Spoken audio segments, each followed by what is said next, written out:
우리 보혈의 능력, 보혈의 권세가 우리의 삶에 가득하길 바랍니다. 우리 먼저 영상 하나 보고 말씀을 시작하려고 하는데요. 여러분 캘리포니아에 가면 LA 동쪽에 토렌스라 하는 그 해안가에 바닷가에 도시가 하나 있고 거기 좋은 교회라는 교회가 있습니다. 거기 담임 목사님이 김우준 목사님인데요. 그 목사님이 거지에 관한 설교를 하나 하셨어요. 거지가 왕궁으로 초대를 받아서 또 왕궁에서 살 기회가 있었는데 문제는 쓰던 물건들이 집착이 많아서 깡통도 못 버리고 담요도 못 버리고 수저도 못 버리고 그래서 참 못 들어가는 거죠. 우리의 구원도 그와 같아 하는 그런 설교를 듣고 어린 소녀가 감동을 받아서 안 믿는 할머니에게 전도하는 내용입니다. 우리 함께 잠깐 보시고 말씀 계속 나누겠습니다. 할머니, 내가 비디오에서 봤는데 김우준 목사님이 이랬어. 비디오 너무 감동이야. 그러니까 어떤 거지가 있었어. 근데 그 거지가 밥을 못 먹어가지고 죽을 뻔했어. 근데 그때 왕이 그 길을 거리고 있는 거야. 그러니까 왕이 이랬어.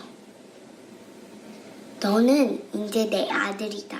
너는 이제 궁전에 와서 나랑 같이 살 거다. 라고 말했어.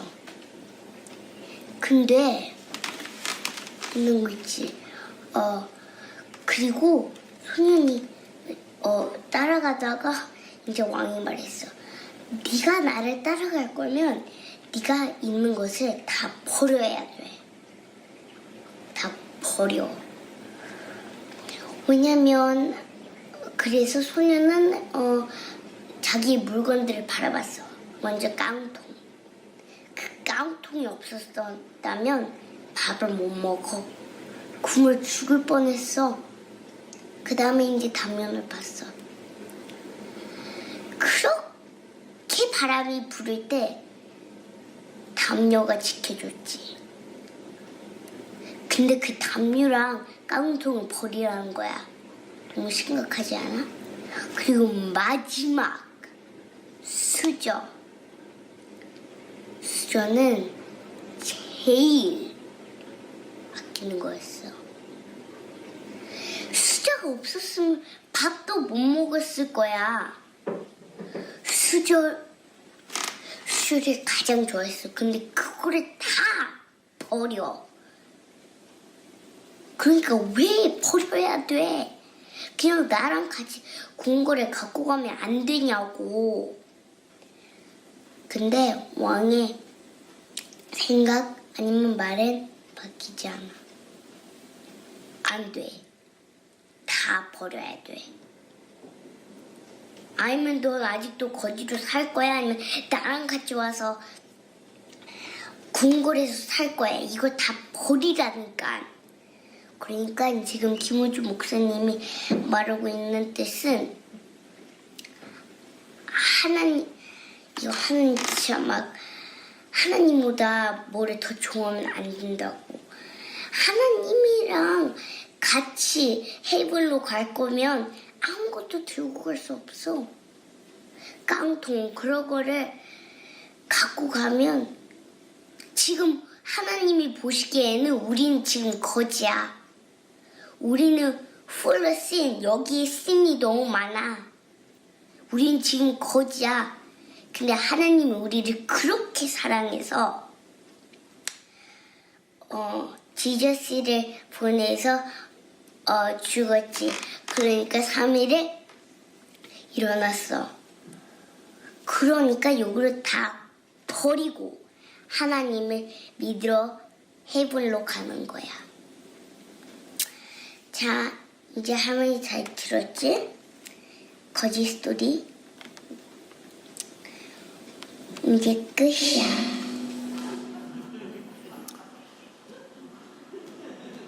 그냥 설교를 너무 잘해서 제가 설교를 안 해도 될 것 같아요. 오늘 우리 금연표 중에 첫 번째가 다음 세대가 말하는 교회, 다음 세대가 말하게 하라 하는 겁니다. 우리 아이들도 저렇게 말씀을 듣고 은혜를 받고 또 다른 사람에게 전할 수 있는 아이가 되는 것이 우리의 첫 번째 목표입니다. 여러분 근데 그거 아십니까? 영어도요, 들을 만큼 들으면 그 다음에 그 이후에 말하게 되더라고요. 말씀도 내가 들을 만큼 듣게 되면 어느 순간 내 안에 흘러차고 넘쳐서 말하게 되는 때가 분명히 온다는 겁니다. 아이들은 안 듣는 것 같아도요, 가만히 앉아서 듣습니다.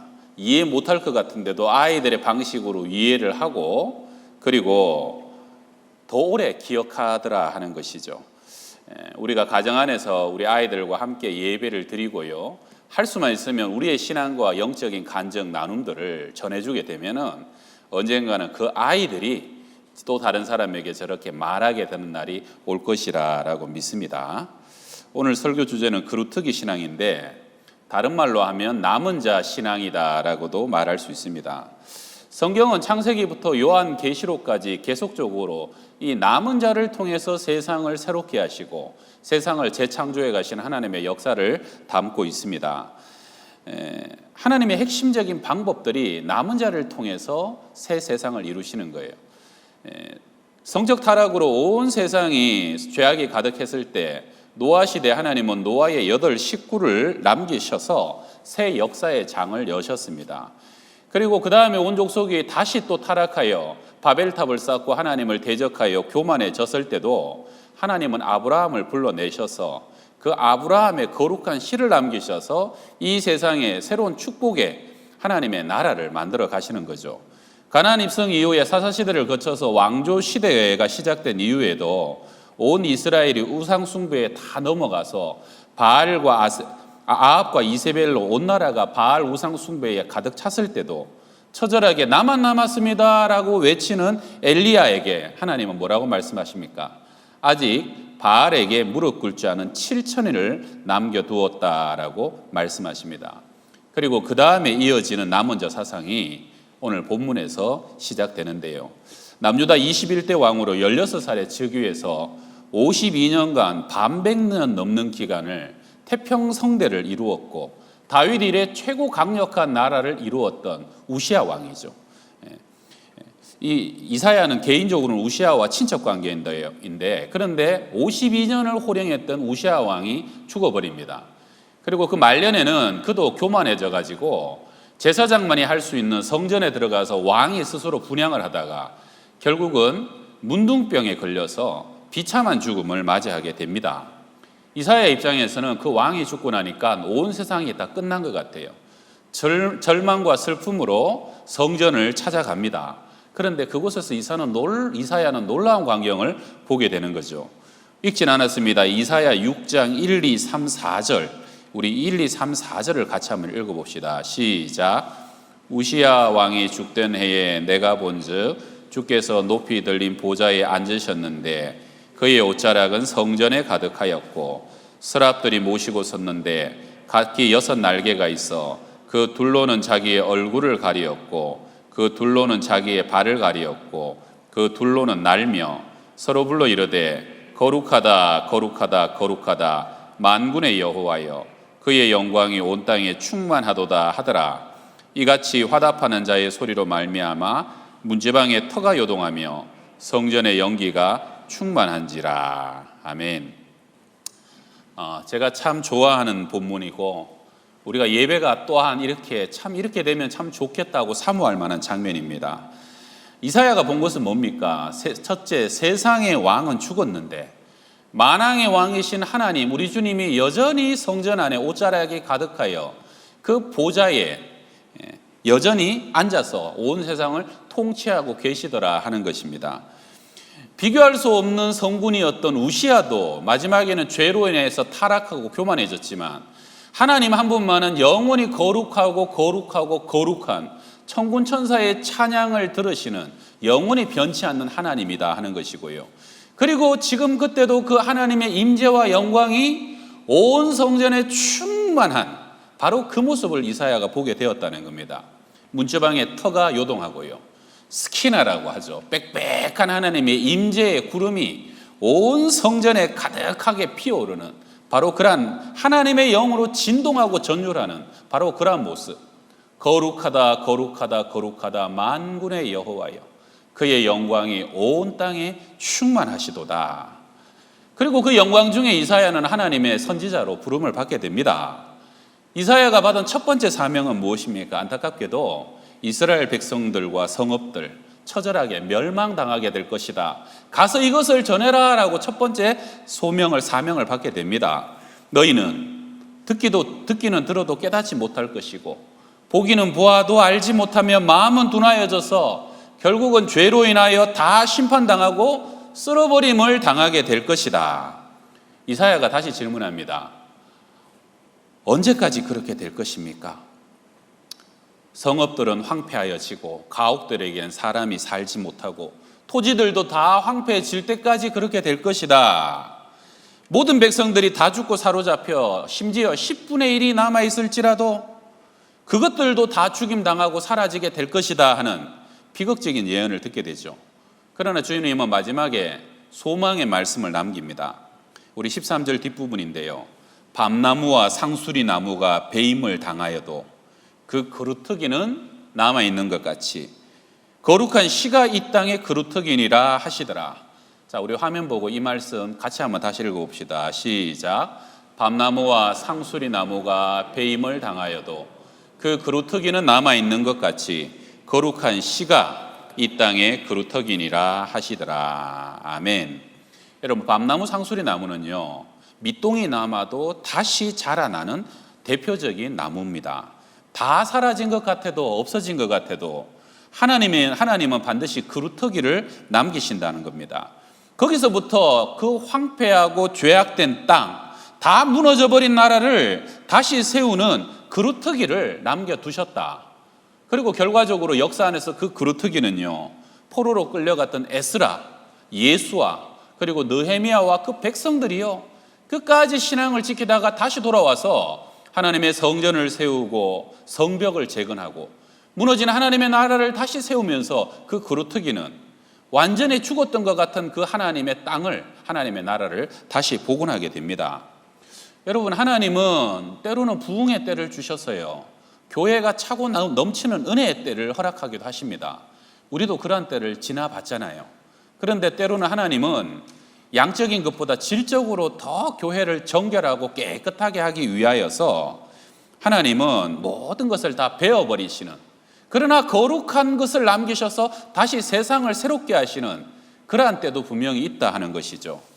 지금 이 시대는 어떠한 때인 것 같습니까? 창조적 소수라는 말을 들어보신지 모르겠네요. 창조적 소수, 아놀드 토인비가 하나 말한 것입니다.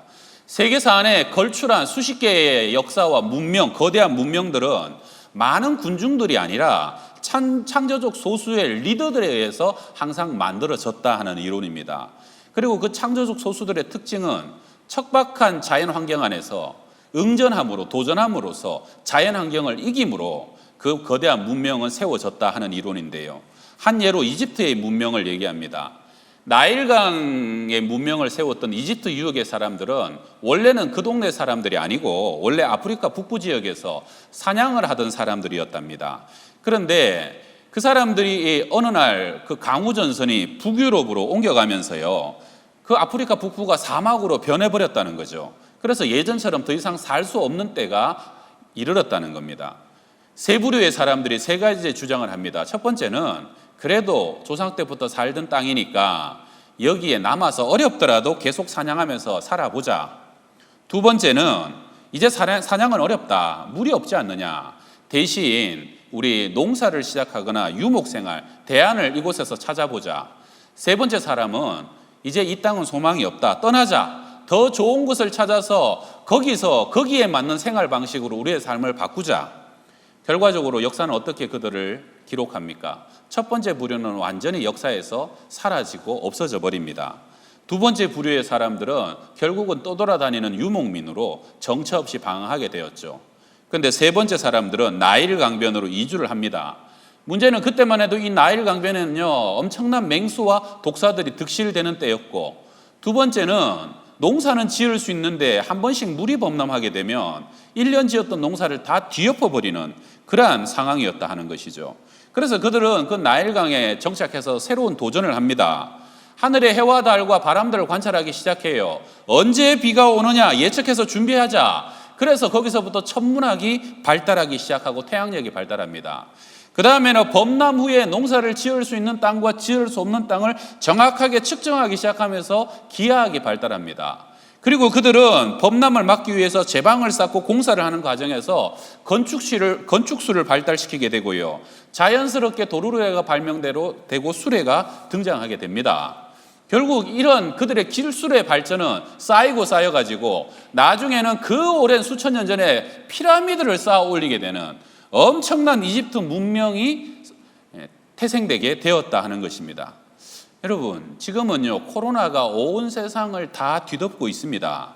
이제 세상은 과거의 BC와 AD, 여러분, BC가 원래는 Before Christ, 주님 오시기 전과 주님 오시기 이후인데 요즘은 뭐라고 명명하는 줄 아십니까? Before 코로나, After 코로나. 이제 세상은 코로나 이전과 이후로 완전히 달라지게 되었다라고 사람들은 명명하기 시작했습니다. 불행하게도요, 교회 연구소 등에서 코로나 이후에 교세 감세를 몇 달 전만 해도 큰 영향 없을 것이다. 많아야 한 10%, 20%일 거다 그랬는데 지금은 거의 40%까지 봅니다. 코로나 이후에 코로나가 회복되어도 교인들이 30, 40%는 교회로 돌아오지 않을 것이라는 비관적 보도들이 점점 더 힘을 얻고 있습니다. 이제는 교회와 신앙 앞에 엄청난 도전이 시작되었다는 것입니다. 코로나 이전의 일상, 코로나 이전의 신앙과 교회로 저절로 회복되는 것은 참 어려운 일이 되어버렸다는 겁니다. 그러나 윈스턴 처칠은 이런 말을 했죠. 좋은 위기를 낭비하지 말라. 저는 오히려 이 코로나가 우리 양평동 교회 안에서는 좋은 위기가 될 수 있기를 바랍니다. 기회가 될 수 있기를 바랍니다. 우리는 이 시간들 속에서 양평동 교인과 가정들이 창조적 소수로 일어설 수 있기를 바라고요. 하나님 앞에서 거룩한 그루터기로 발견되시는 여러분이 다 되시기를 주의 이름으로 축원합니다.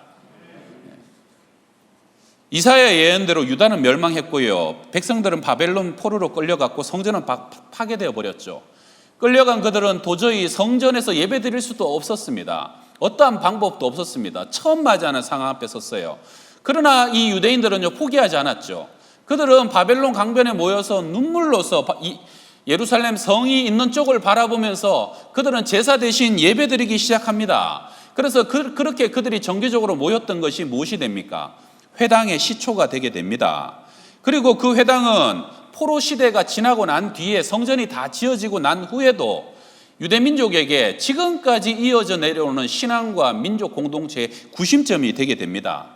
지금도 전 세계 어디나 유대인들은 10명만 모이면 회당을 먼저 짓고요. 거기서 안식일마다 예배를 드립니다.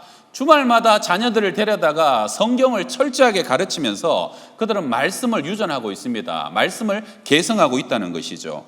오히려 이전의 형식과 의식 중심의 제사가 이제는 깊은 말씀에 가르치는 중심으로 회당 예배로 전환되게 되면서 그들은 오히려 더 강한 공동체로 세워졌고요. 나라 잃어버린 2000년 동안도 이 회당이 나라는 없어도 그들의 민족과 신앙을 지켜주는 구심점이 되었다 하는 겁니다. 성도 여러분, 하나님은 시험을 주실 때 감당치 못할 시험을 허락지 않으십니다. 믿으십니까? 또한 반드시 피할 길을 주시고요. 무엇보다도 시험 앞에서 하나님을 바라보고 사모하는 자들, 하나님에 대한 열정으로 간절히 기도하고 지혜를 구하는 자들에게는 오히려 합력하여 선이 되는 더 큰 역사를 이루어 가시는 하나님이신 것을 믿으시길 바랍니다. 여러분, 그래서 코로나 앞에서 여러분 이제는 너무 주저앉아만 있으면 안 됩니다. 이것이 다 지나가서 옛날이 돌아올 것만을 기다리다가는 그 이집트 문명 앞에서 사라져버렸던 그 한민족의 길을 갈 수 있는 신앙인들도 너무 많이 생기게 될 것이라는 것이죠. 하나 더 얘기 드리면 영국 역사에서 1666년은 절망과 희망이 교차하던 해였습니다. 영국 런던 인구의 4분의 1이 패스트로 사망하던 해였습니다. 전염병이 창궐하던 해였어요. 지금과 비슷해요. 그런데 당시 아이작 뉴턴이 23살이었습니다. 뉴턴은 어릴 적에 평범하지도 않은 둔재로 취급되던 사람이었어요. 그는 노력해서 캠브리지 대학에 들어갔지만 두각을 전혀 드러내지 못했습니다. 흑사병으로 다니던 캠브리지 대가 문을 걸어 잠그죠. 그리고 그는 낙향하게 됩니다. 그런데 뉴턴은 누구에게나 좌절과 침체의 시간이었던 그 바로 1년 동안 엄청난 일을 하게 됩니다. 그는 아무도 더 이상 차가운 시선을 보내지 않아서였을까요? 자신만의 연구와 자신만의 생각의 시간을 밤새도록 연구에 몰두하게 됩니다. 그래서 그는 새벽빛이 비춰질 때까지 연구하다가 그는 1666년 나무에서 떨어지는 사과를 보고 만유인력의 법칙을 그해 발견합니다. 또 빛을 연구하여 광학 이론, 빛의 원리를 발견했고요. 미분, 적분을 뉴턴이 발견하게 됩니다. 소위 말하는 문명사적 3대 창안이 그 한 해에 뉴턴을 통해서 다 이루어집니다. 남들은 한평생을 바쳐도 하나도 이룰까 말까, 발견할까 말까 하는 업적을 한 해에 그 세 가지를 이루게 되면서요. 이 해를 과학에서는 뉴턴의 아누스 미라빌리스, 라틴어인데요. 뉴턴의 기적의 해라고 부릅니다. 지금도 아누스 미라빌리티는 대명사로 작용합니다. 우리에게 있어서 이 기적의 해는 언제가 됩니까? 저는요, 2020년은 여러분 수십 년이 지나도 2020년은 다 기억하시게 될 겁니다. 제가 이제 기억하는 해 중에 하나가 94년이거든요. 제가 94년에 군대를 갔는데 그 해 무지무지 더웠습니다. 얼마나 더웠는지 죽다 살았습니다. 김일성이 죽던 해였는데요. 작년에 그렇게 더웠는데 94년도만큼 덜 더웠다잖아요. 저는 그게 기억에 나요. 94년 못 잊습니다. 제가 결혼한 98년도 기억에 남는 해인데 여러분 2020년은 여러분 우리 모두에게 기억될 해가 될 것입니다. 나중에 이 2020년이 우리에게 가정예배의 기적의 해가 되길 바랍니다. 신앙회복의 기적의 해가 되길 바랍니다. 가정 안에서 부모와 자녀가 영적인 공동체가 이루어지고 가정이 회당이 되고요. 가정이 하나님의 나라가 되었다라고 그렇게 고백할 수 있는 새로운 영적 도약의 해가 되기를 간절히 바랍니다. 우리는 가정 같은 교회 같은 가정에 이 슬로건을 오랫동안 내걸었습니다. 첫 번째는 교회를 찾아오는 모든 사람들이 이 교회 안에 가정 같은 따뜻함과 하나님의 임재, 교회 안에서 참된 치유와 위로를 발견하기를 원하고 우리 모든 성도가 가족같이 사랑하며 지내기를 원하는 마음으로 이 슬로건을 걸었고요. 또 다른 하나는 가정의 교회가 되기를 원합니다. 가정의 신앙의 개성의 장이 되기를 원하고요. 부모의 신앙이 자녀들에게 갑절로 흘러가게 되는, 여러분 엘리야의 그 영감이 갑절로 엘리사에게 흘러갔던 이유는 뭡니까? 엘리사의 시대 한 대가 지났는데도 엘리야보다 갑절로 영감을 얻지 못하면 이기지를 못하는 거예요. 그 시대를 감당하지 못하는 거예요. 그래서 우리 자녀들은 갑절의 은혜와 영광과 말씀으로 무장되어야만 이 시대를 이길 수 있다 하는 것입니다. 요즘 온라인 대신방을 하고 있는데요. 저는 백초로 목사님과 함께 젊은이 교구 대신방을 하고 있습니다. 이게 기회인가요? 작년, 재작년보다 훨씬 더 많은 젊은이 가족들이 신방을 받고 있습니다. 딱 이렇게 화면을 열면요. 화면에 애들이 먼저 앉아 있어요. 신방 가도 애들 절대 안 나오거든요. 근데 애들이 그 앞에서 저를 딱 쳐다보고 있어요. 신기해가지고. 그래서 제가 애들에게 얘기를 걸면서 애들을 먼저 축복해 주죠. 그리고 애들 기도해 주고 난 뒤에 이제 집에 방에 들어가서 놀아라고. 그러고 이제 신방을 시작하게 되는데요. 저는 젊은이들 한 번도 신방하지 못했던 사람들의 많은 얘기와 기도 제목을 들으면서 저렇게 살아가는구나. 또 마음에 많은 정보도 얻고 또 많은 기도 제목을 얻게 됩니다. 그저께 밤에 가브리엘 찬양대 지휘하시는 정보람 집사님네 가정을 신방했습니다. 부부가 마침 한 사람이 강원도 가 있는데도 그 안에서는 다 만났어요. 그래서 신방을 하는데 정보람 집사님은 우리 이부 성가대 지휘하시는 분이죠. 저와 같이 천호동에 있는 광성교회라는 교회를 섬기다가 양평동교회에서 다시 만난 인연이 있는 분입니다.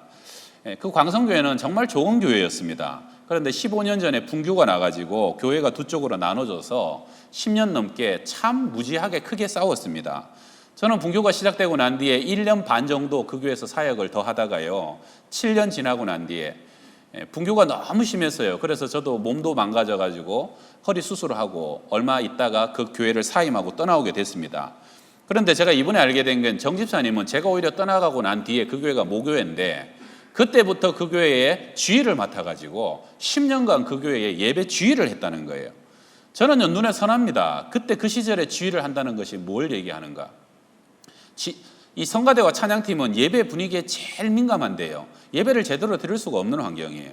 때로는 학교를 빌려서 예배를 드리고 또 다른 학교로 떠돌아다녀야 됐고, 때로는 공원에서 예배를 드려야 되고 마당에서 예배를 드려야 되고, 그리고 본당에서 예배를 드리다가도 정 집사님은 지휘하는 사람인데 정 집사님이 얼마나 사람이 순합니까? 그런데 끌려 나간 적도 있다는 거예요.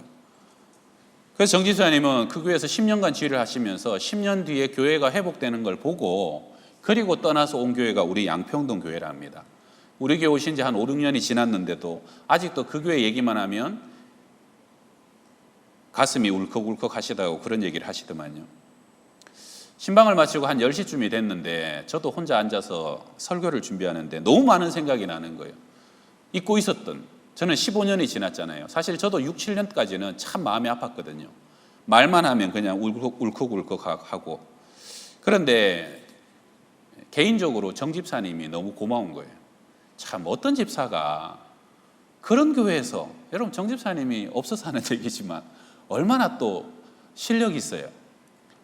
가려면 어디든지 갈 수 있는 사람이 진짜 제대로 예배를 반도 못 드렸을 거예요. 그런데 그 교회를 지켰다는 거죠. 왜냐? 어려울 때 교회를 지켜야 된다. 참 이게 믿음의 그루트기와 같은 신앙의 마음의 자세 아닙니까? 저는 1년 반 만에 떠날 수밖에 없었는데 저도 사실은 그 교회에서 은혜를 정말 많이 받은 사람이거든요. 근데 오히려 고맙더라고요. 사실 제가 그 교회에서 청년들을 목회하고 마지막까지 견딜 때 하나님 주셔갖고 끝없이 계속 묵상했던 말씀이 밤나무 상수리 나무가 다 배임을 당하여도 거룩한 씨가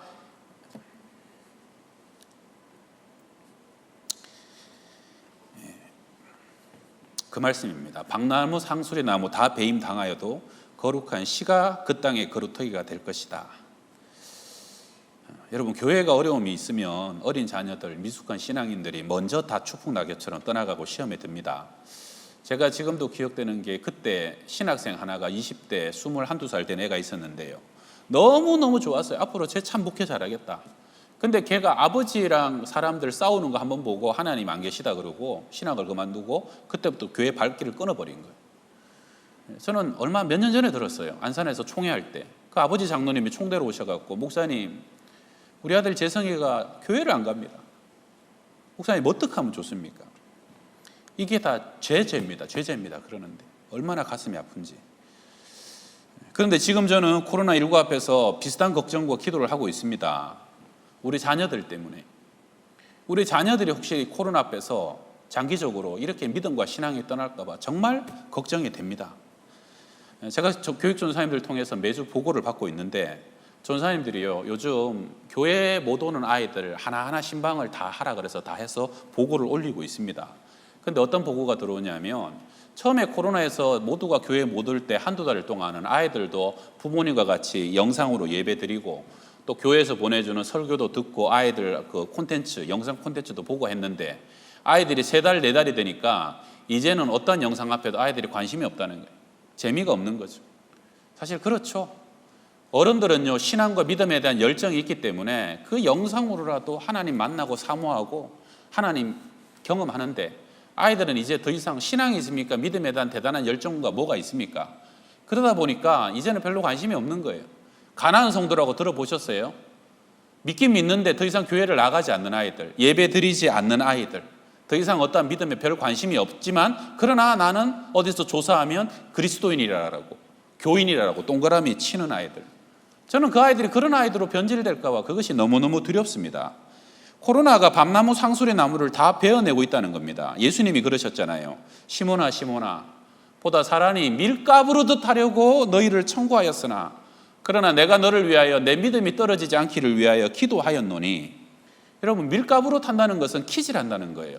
시험하고 실현한다는 겁니다. 키질하게 되면요 쭉정이는 더 안으로 들어오지만 알곡은 안으로 들어오지만 쭉정이는 다 바람에 나가 떨어지고 사라지고 맙니다. 이 시험과 환란이 이제 우리를 키질하고 있다는 것이죠. 여러분 그래서 우리는요 이 거대한 도전 앞에서 몸부림치셔야 됩니다. 여러분 이 시간 속에서 가만히 있으면 안 됩니다. 가만히 있으면 우리 애들 다 죽게 생겼다는 거예요. 잘못하면 다 날아가게 생겼다는 거예요. 내 신앙이 멀쩡하다고 여러분 아이들 신앙이 멀쩡하다고 생각하면 안 된다는 거예요. 여러분 소돔성을 한번 생각해 보세요. 롯이요 소돔성에 거주하면서 살았어요. 처음에는 바깥에 살았지만 점점 소돔성에 들어갔어요. 편리해가지고 많은 것들이 있었겠죠. 롯은 그 소돔성의 죄악과 음란을 보면서 날마다 괴로워하고 고통당했어요. 롯은 소돔성에 살았지만 결국 소돔에 물들 수 없는 사람이었어요. 그래서 나중에 롯은 구원받게 됩니다. 그러나 자녀들은 어떻게 됩니까? 아내는 결국은 소돔성에서 소금 기둥이 돼버립니다. 사위로 삼았던 사람들도 그 성을 떠나지 못했어요. 어른이 아무리 롯이 아무리 멸망한다고 해도 농담으로 듣고 우습게 여겨서 멸망당하는 거예요. 두 딸들도 겨우 아버지와 함께 소돔성은 도망왔지만 어떻게 됩니까? 소돔성의 생각과 가치가 그대로 배겨 있는 거예요. 아버지 술 먹이고 아버지 재우고 아버지를 통해서 아이를 얻어갖고 모압과 암몬이라는 영원히 저주받는 후손의 조상이 되지 않습니까? 여러분, 내 믿음은 괜찮아요. 내 믿음은 없어지지 않아요. 우리가 예배 안 드린다고 우리가 이 코로나 속에서 믿음이 잘려지지 않아요. 그러나 자녀들은 다르다는 것을 기억해야 됩니다. 여러분, 그래서 어떻게 보면 우리가 이 시대에, 이 변혁의 시대에 울고 기도하고, 하나님, 예수님이 베드로를 위하여서 베드로를 위해서도 주님이 믿음이 떨어지지 않기를 위해 기도했다 그러는데, 여러분 중에 혹시 우리 속에 뭘 믿고 그렇게 안일하다 그러면 돌아봐야 된다는 거예요. 깊이 생각해야 된다는 거예요. 나도 모르는 중에 우리의 자녀들이 소돔성의 사위처럼 되고 며느리처럼 되고 소돔성의 아들 딸과처럼 우리도 모르게 물들어가고 세상이 삼키고 있다 그러면 나중에 돌이킬 수 없는 결과를 맞이하게 될 수도 있다는 것이죠. 여러분, 그래서 저는 이제 영상 예배 드리시는 분에게도 말씀드려요. 교회로 돌아올 수 있다면 좀 돌아오시길 바랍니다. 총회는 지난 주일부터 교회 회복, 예배 회복의 날로 정했습니다. 총회도 이제 생각을 한 거죠. 더 이상 우리가 이 코로나 앞에 수동적으로 있게 되게 되면 어렵다는 것이죠. 교회도 방역에 안전에 최선을 다하고 있습니다. 여러분, 혹시 저는 여러분 중에 일상적인 삶에서 식사나 나들이나 야외 가는 것에 대해서는 관대하시면서 교회 오는 것에 대해서 지나치게 그 부분에서 인색하다면 그것도 하나님 앞에 회개해야 됩니다. 저는 여러분들이 이제 가능하면 교회로 오셔서 여러분 구역 식구들한테도 교회로 오시라고 얘기를 하시길 바랍니다. 교회로 와서 예배 드리고 무엇보다도 우리 자녀들이 살아야 됩니다. 어쩔 수 없이 못 오는 사람 알아요. 직장 때문에 못 오는 사람들이 있고 건강 때문에 못 오는 사람이 있다는 것도 저도 잘 압니다. 가족의 반대로 지금 교회 가는 것보다 가지 않는 것이 낫다는 것도 잘 압니다. 저는요, 오지 않아도 더 큰 열정과 사모함으로 있는 사람을 걱정하지 않습니다. 우리 이성훈 집사님도 지금 못 오신 지 1년이 넘었지만 가게나 하면 교회 못 와갖고 눈물을 흘리시는 그런 분들이 분명히 있다라고 저는 믿어요. 오히려 그런 분들은 느헤미야와 에스라처럼 돌아와서 이 교회를 더 강하게 세우실 분이라고 저는 믿어요.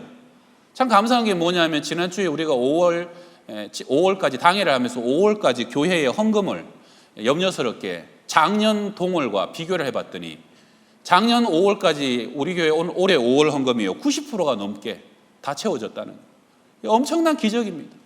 놀라지도 않으시네요. 엄청난 기적입니다, 여러분. 여러분, 성경에 내 보물이 있는 곳에 내 마음이 있다 그러잖아요. 그게 우리 양평동 교회예요. 성도들이 교회를 못 와도요, 마음이 다 교회에 와 있어요. 저는 솔직히 양평동 교회 온 지 4년 됐는데 이번에 코로나 지나면서 양평동 교회를 더 자랑스럽게 생각하게 됐어요. 아멘 안 하시네요. 정말로 양평동 교회가 귀하고 아름답다. 튼실하다. 더한 폭풍이 불어와도 우리 교회만큼은 거룩한 거루터기가 될 것이다. 그런 분들이 앉아있는 곳이 양평동 교회라 하는 것을 저는 믿습니다. 저는 하나님의 한국 교회를 지금 새롭게 하고 계시다고 믿어요. 어쩌면 너무 양적 성장에만 치중했던 하나님의 교회를 이제 질적으로 빚으십니다. 여러분, 그러다 보면 거품도 빠지고 불순물도 빠질 겁니다. 그러다 보면 쭉정이도 날아갈 것입니다. 가라지도 뽑힘을 당하게 될 것이에요. 여러분, 다음 세대가 말하게 해야 됩니다. 다음 세대 아이들이 가득 차가지고 그 아이들이 전도하고 그 아이들이 말씀을 전하고 간증하고 그 아이들의 삶이 믿음에서 속에서부터 터져 나올 때까지 우리는 멈추지 말아야 됩니다. 우리 교회는요, 제가 보였을 때 어른들은 가라지처럼 뽑힐 사람 별로 없어요. 그러기에는 여러분의 걸어온 신앙의 길과 인생의 길들이 너무 깊고 여러분의 뿌리가 너무 견고합니다. 그러나 초신자와 연약한 자들을 위해서 기도해 주시고 이 사람들을 위해서 여러분이 섬겨주시길 바랍니다. 그들을 다시 교회로 인도해 주시길 바랍니다. 가정 안에 있을 수밖에 없다면 그들에게 여러분이 찾아가 주셔서 여러분이 전화하셔서 영적인 나눔과 교제로 이때가 더 견고하고 깊어지는 그러한 영적인 기회가 될 수 있길 바랍니다. 아까 처음에 보여드렸던 그 아이의 영상 기억하시죠? 그 영상 보실 때 여러분 얼굴이 환해지셨어요. 얼굴에 미소가 지어지셨어요. 저는 하나님이 여러분의 가정들을 보실 때 하나님의 얼굴에 그런 미소가 지어지길 바랍니다. 하나님이 그렇게 흐뭇한 가정들이 다 되시기를 바랍니다. 하나님이 염려 근심 하지 않는, 바라만 봐도 하나님이 자랑이 되고 기쁨이 되는 가정들로 다 세워지시기를 주의 이름으로 축원합니다. 기도하겠습니다. 하나님, 시대마다 환난과 어려움은 허락하시지만 그때마다 택한 자들을 남기시어 세일을 행하셨던 것을 우리는 보게 됩니다. 우리 양평동교회 모든 성도들을 간절히 구하오니 주님 앞에 남은 자로 발견되고 창조적 소수로 발견되고 예수의 좋은 제자 되게 하여 주옵소서. 오히려 이 시련으로 인해 더 거룩한 씨앗들로 연걸어가게 하여 주시옵소서. 가정마다 믿음을 붙들어 주시되 우리의 자녀들을 견고하게 붙들어 주시옵소서. 예수님의 이름으로 기도드립니다. 아멘.